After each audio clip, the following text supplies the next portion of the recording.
Стадион. Емисија за вашата вистина. Ова не е време во кое што некој ќе се конфронтира, без разлика колку и да има право за таква конфронтација. На крајот од краиштата граѓаните не сакаат функционери кои што меѓусебно ќе си разговараат или ќе префрлат одговорност или ќе си наоѓаат забелешки и така натаму, вклучувајќи се и себе. Значи граѓаните сакаат како држава да обезбедиме можности и јас сакам да истакнам дека владата ги прави сите можни напори за обезбедувањето на вакцини, меѓутоа и на сите други услови кои што значат справување со корона кризата. И ако погледнете колку се развиени капацитетите на државата од некаде март минатата година кога започна кризата па до денеска, тоа е едно сериозно ниво и во однос на можноста за тестирањето на позитивните на коронавирус, и во однос на можноста на зголемувањето на капацитетите во болничките институции, и во однос на набавувањето на одредени лекарства кои што се потребни за лекување и така натаму, и сега во однос на вакцинацијата. Така да, уште минатата година кога раководев со владата реков дека овој период на криза не е период во кој што некој може да остварува профит. Кога зборувам за профит, зборувам за секаков можен вид на профит. Дали е тоа политички, дали е економски, дали е медиумски. Пендаровски погреши. Јас реков дека не сакам воопшто да навлегуваме сега во тоа дали едниот став е исто. Тоа не е грижа на граѓаните. Дајте сите заедно да работиме како институции, како одговорни функционери да обезбедиме тоа што е потребно за граѓаните. Се фокусираме на министерството. Како го поминува овој пандемија. Имаше доста забелешки дека недоволно беше присутна полицијата на терен, баш кога се спроведуваат тие карантини, дека требала малку ригорозна да биде во поглед на налагање на почитување на тие мерки, со што би се намалила бројката на заразени. Па се правеа паралели, например во Франција, по еден полицаец контролира пред секоја зграда, пред секој објект, поголем, трговски, дуќан и така натаму. Кај нас тоа не се случи. Па дури, што може би некој тоа го свати како понижување за МВР, мораше и војската, армијата, да се вклучи во справувањето со почитувањето на мерките. Зарем не беше доволна полицијата, затоа што досега сте слушнале милион пати како велат имаме многу полицајци, а како да ги немаме. Прво, во однос на тоа, анализи сте правеле на тоа, значи помина. Секако дека сме правили анализи, има и студија на случај кои што го работат заедно со факултетот за безбедност да покажеме што е тоа што се би рекол негативните страни, кои се позитивните страни. Кога зборуваме за целиот овој период од година дена, од минатата година кога сме започнале со првите мерки, тоа е 2020 година, започнаме со првите превентивни мерки на контрола, кога ниту една од државите немаше вклучено, би рекол, аларм во делот на COVID-19. Ние, знаете, започнавме со превентива на аеродромите, на граничните премини, со термални камери, мерење на температура и така натаму. И секако 13 март е веќе прогласувањето на вонредната состојба. Прво имавме состојба во која што за прв пат во државата се прогласи вонредна состојба на целата територија на државата. Имавме специфични услови, немаше собрание кое што може да биде функционално и да ги носи сите одлуки. И имавме влада која што е преодна, техничка и така натаму во тој период за спроведувањето на изборите.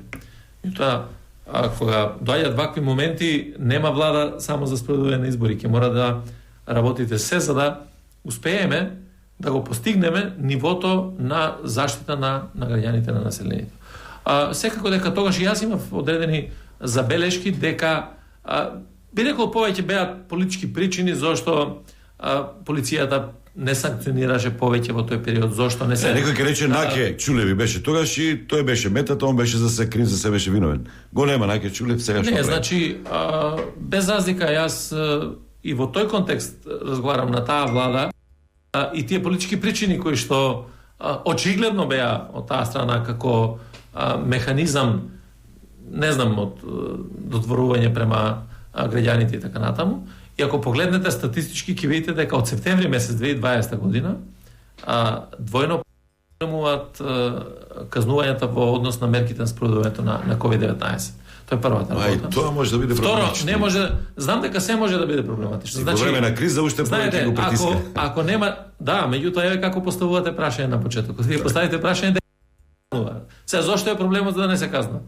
Значи, секогаш ако видите многу полиција на улиците, имате реакција од граѓаните постојано зошто е сега толку полиција на улиците. Како баланс. Ако немаме доволно полицајци, каде се полицајците, зошто не се тука? Ако не се казнува, зошто не се казнува? Ако се казнува, зошто се казнува? Навистина, ова е прв пат толку интензивно да се работи во делот на совладување на една организирана криминална група во Скопје. Јас истакнав дека таа акција, би рекол, или таа истрага, комплетно ја водеше обвинителството за организиран криминал, тоа го потврди и самата јавна обвинителка, дека тоа е исклучиво нивна акција, која што сама ја водила истрагата и кои што сами ја водеа. Ама насоките беа дека во МВР е пробиена, од МВР е пробиена. Не, јас малку сигурно вие непријатно ве нарекуваат наместо министер за внатрешни работи министер за бегство. Ова беше врв на се со Грчец, па ви извадија слики, сте се сликале со луѓето на ифтар, па тука може и прашање, имате 15 советници, толку ли нема човек што кој одите на терен да ја подсоветува да внимавате со кого се дружите, со кого се сликате. Значи и вие шпекулирате само, тоа шпекулирате и одредени медиуми други. Значи јас сакам да покажете на сликата кој е тој што е осумничен, за кого се води страгата, кој е криминалец. Значи лесно е да земете слика и да кажете да, овде седат криминалци. Може да се монтира ако се пове добро, ова не е монтира. Имам слики со Груевски, а и со другите во влада што седат, па тие се поголеми криминалци, здравија Боже. Зошто за нив не ми поставите прашање?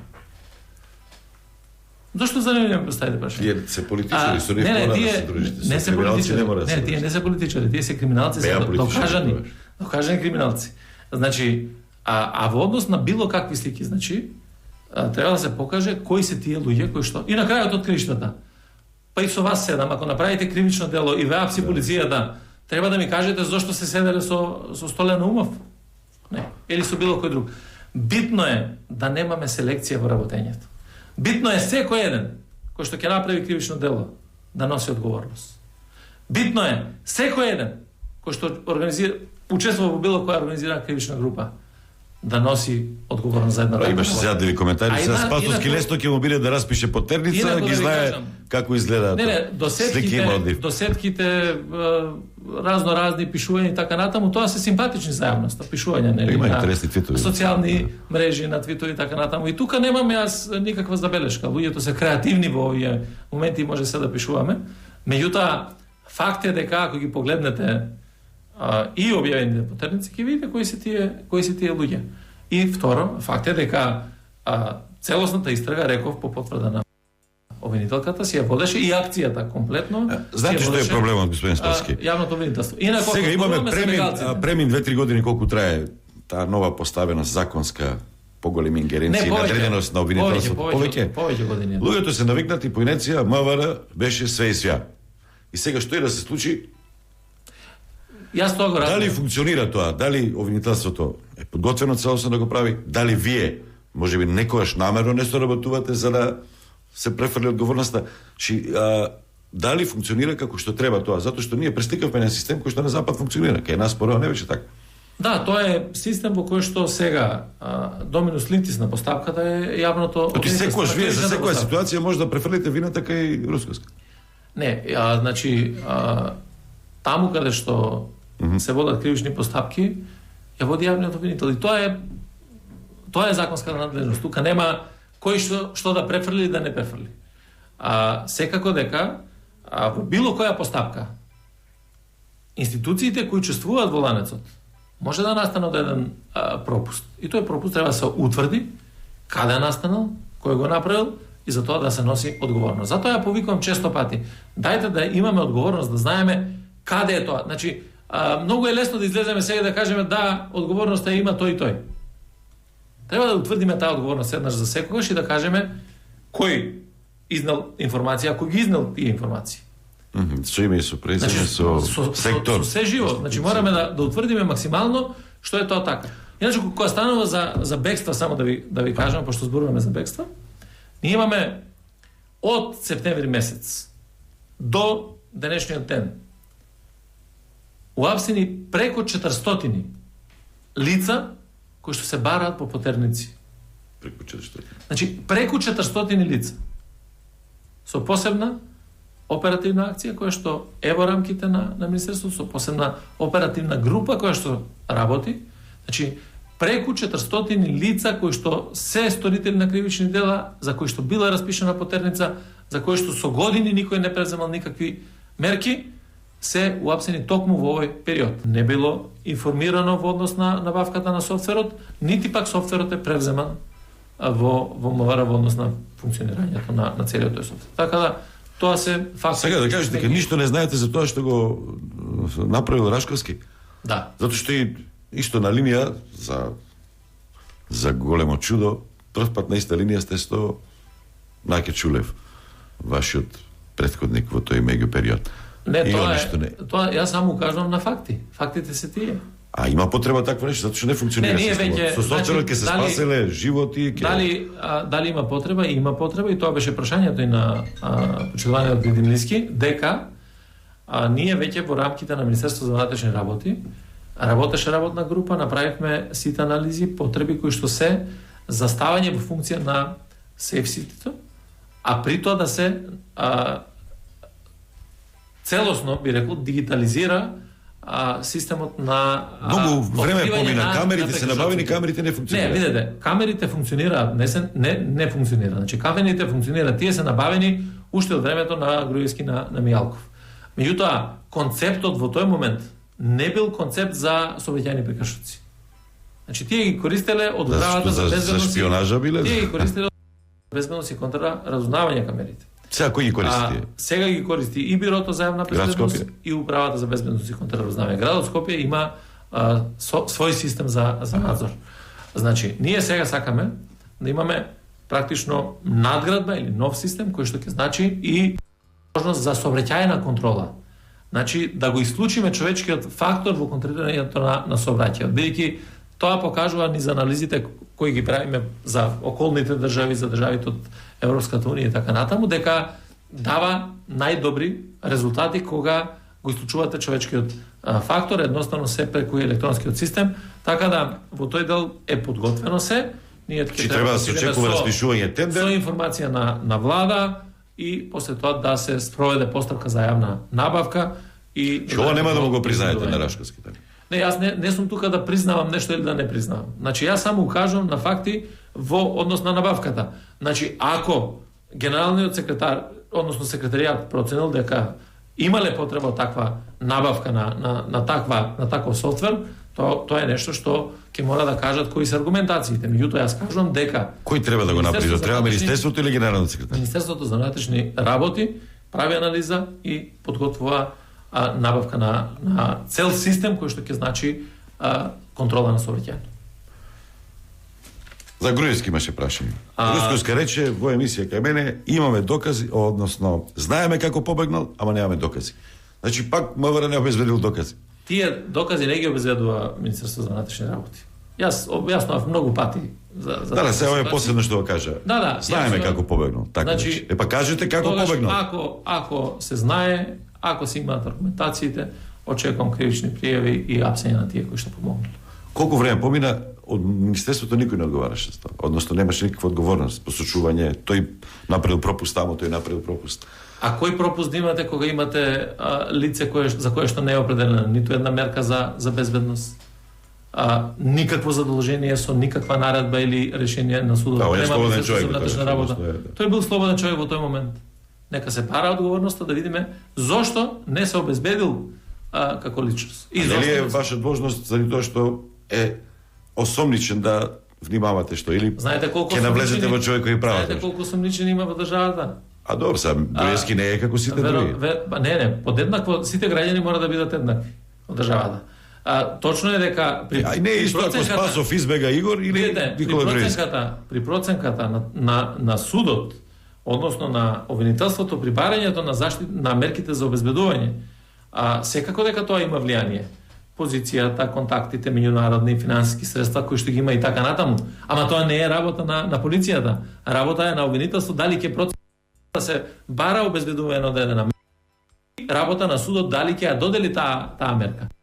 Додели таа мерка, во решението стои кој е надлежен да се спроведе таква мерка. Например, ако имате за X лице определен домашен притвор, во решението стои дека домашниот притвор, тоа и тоа лице ќе го издржува на таа и на таа адреса, се задолжува контролата да ја спроведува Министерство за внатрешни работи, односно сектор за внатрешна станица и така натаму, со тоа што вика во текот на 24 часа еднаш ќе изврши проверка дали е лицето дома. Ако не го најде дома, да го извести судот. Толку се надлежностите на Министерство за внатрешни работи, ако имаме одредена мерка. Ако нема одредена мерка, очигледно овој систем можеби идеално е на хартија како закон напишано, меѓутоа не функционира. Таа координација треба или да се сменат одредени законски одредби.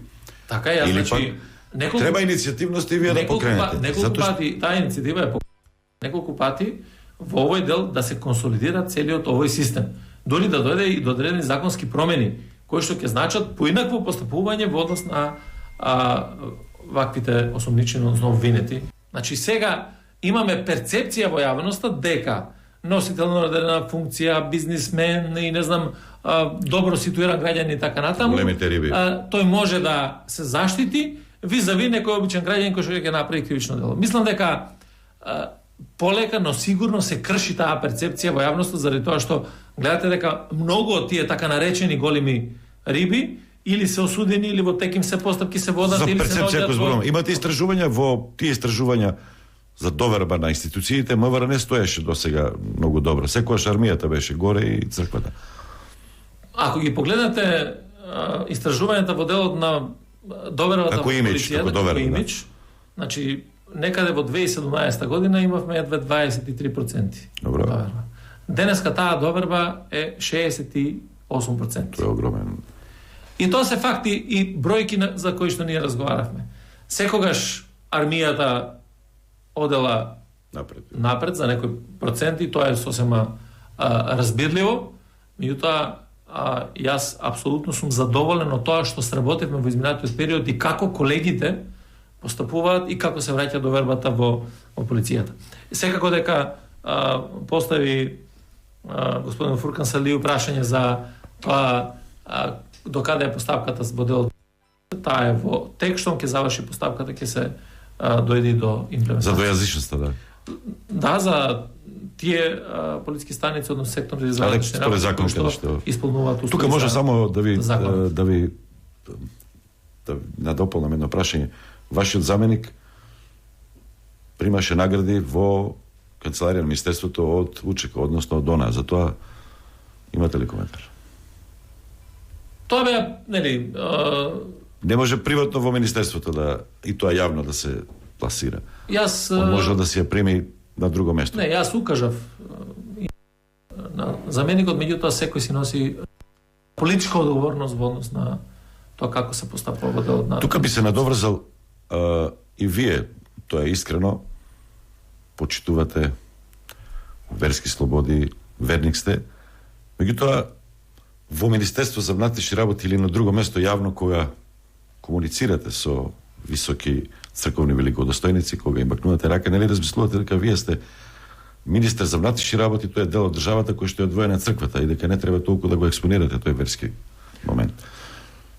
Затоа што знаем, вие средно теолошко имате завршено. Не, уште една шпекулација која што повторувате многу пати. Јас очекував дека не, ја го знам тоа, меѓутоа заради до крај да биде, како новинар ќе имате подобри истражувања и така натаму. Јас завршив средна гимназија во Куманово. Како ви се залепи тоа? Значи, после тоа дипломирав на правен факултет во Скопје. Така да, тоа се работи кои што се пуштаат во етерот и кои што си ги прифаќате сите вие, па и вие како сериозни новинари за информација без да ги проверите информациите. И затоа мислам дека тоа само креира некакви негативни мислења не за мене. Не мора да е негативно. Не креира негативни мислења за мене, за состојбите. Инаку, во ниту еден момент со ниту еден потек или гест било кој од владата не направил дека покажува неподеленост на државата од црквата. Која е одлуката која што е донесена врз основа на барање на црквата или под притисок на црквата? Или обратно? Која одлука носи црквата по барање на државата? Апсолутно. Ние сме држава секуларна која што нема никакво влијание во Ајде, ќе ви кажам една одлука. работењето на верските заедници или обратно. По барање во законот за попис на црквата се стави да има графа за верска припадност. И тоа не е лично чувство. И тоа не е точно. Значи тоа не е точно. Во моментот кога реагираше, не е точно, значи проверете го овој факт. Значи во моментот кога реагираше Македонската православна црква дека ако нема графа за верска исповед, дека тие нема да го прифатат пописот, ние го поминавме веќе претходно законот за попис на влада во кој што стоеше како што стоело и Знаете и самите дека првично во пописот немаше, во законот немаше ни етничка ни верска, требаше значи во методологијата тоа се утврдува. Значи ниту една одлука нема и не можете да најдете во која што тие се зависни една со друга. Сега, во однос на комуникациите, дали МВР, дали министерот за внатрешни работи, премиерот или било кој треба да има контакти со верските заедници, да, треба да има контакти. И треба да разговара заради тоа што приносе на многу важни одлуки кои што се од интерес на државата и во делот на безбедноста на државата. Треба да комуницираат заради тоа што влијанието на верските водачи во Македонија е сериозно големо. И вие тоа да го потврдите како факт. Не пред некое време имаше едно истражување кое што се спроведуваше во Република Северна Македонија во делот на верските заедници, во делот на тоа колку луѓето веруваат, колку се верници и така натаму, ќе видите дека најголемиот процент од граѓаните во нашата држава се верници.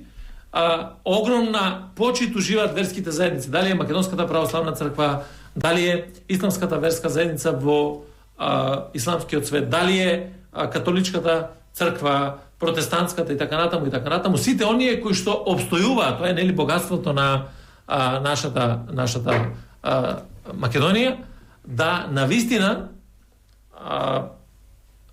мора да се покаже еден партнерски однос, бидејќи преку еден таков взаемен однос по одредени прашања, ние можеме да допринесеме за подобрување, стабилизација на состојбите.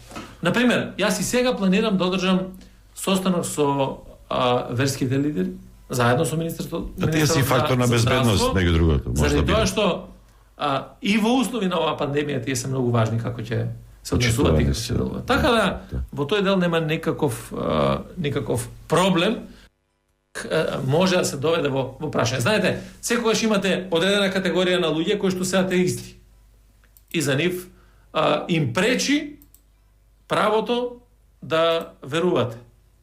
И тие си имаат своји погледи во светот. Како што и јас или било кој друг има сосема различни погледи. Ама тоа не треба да значи дека едното право со другото треба да се исклучуваат, напротив. Токму на онаа партија која што продуцираше најголем криминал, корупција во нашата земја до 2017 година, која што ги направи сите овие настани.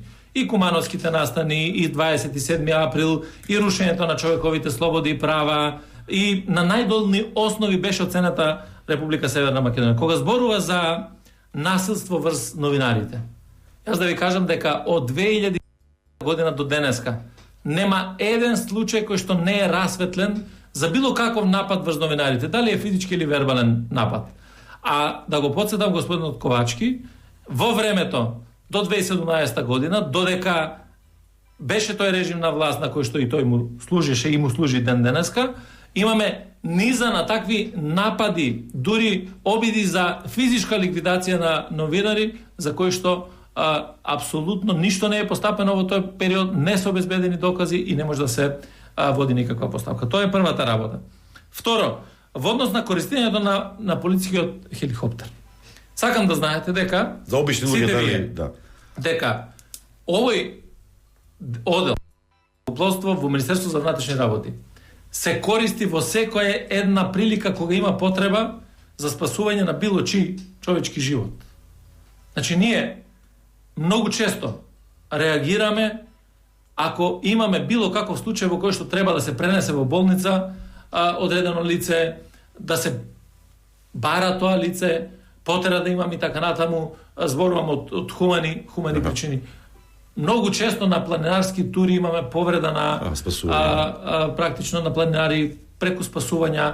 Сега пред некое време имавме еден таков случај во близината на Прилеп, за жал заврши трагично, бидејќи имаше навистина застрелано лице во време на лов и така натаму. Меѓутоа, полицијата не е привилегија само на политичари. Не, апсолутно. Значи, полицијата секогаш и во секој момент се ангажира за потребите на граѓаните и за потребите на институциите. Така да ништо не е колку чини таа 20.000 евра имаше една сума. Тоа е апсолутна дезинформација. Значи, околу 2000 евра се трошоците за летење на еден ден во делот на хеликоптер, а не се такви баснословни суми кои што сакаат од, не знам, од други некакви политички причини да се пумпаат. Меѓутоа, сакам уште еднаш да укажам дека и персоналот, летичкиот персонал и воздухопловот мора да бидат користени и да имаат толку часови налет на месечно ниво. Дали тие ќе вршат транспорт, превоз и така натаму на одредено лице, или пак само тие ќе бидат во хеликоптерот и ќе мора да Ајде овие двете прашања за Заев, премиерот што се јавува на службеничка, дали е тоа кривично дело? Значи, дозволете да завршам само. Тоа е нешто што апсолутно мора да се заврши. Второ, апсолутно не е точно дека една набавка била најголема токму. Не е точно. Значи, точно е само дека е најефтина набавката. Ако погледнете дека имало со иста сума на финансиски средства претходна набавка која што има спроведен министер за внатрешни работи Чавков, ќе видите дека истите возила со исти перформанси во тоа време биле набавени по 29.500 евра, а додека истите возила во мое време се набавени за 20.500 евра. Доволно.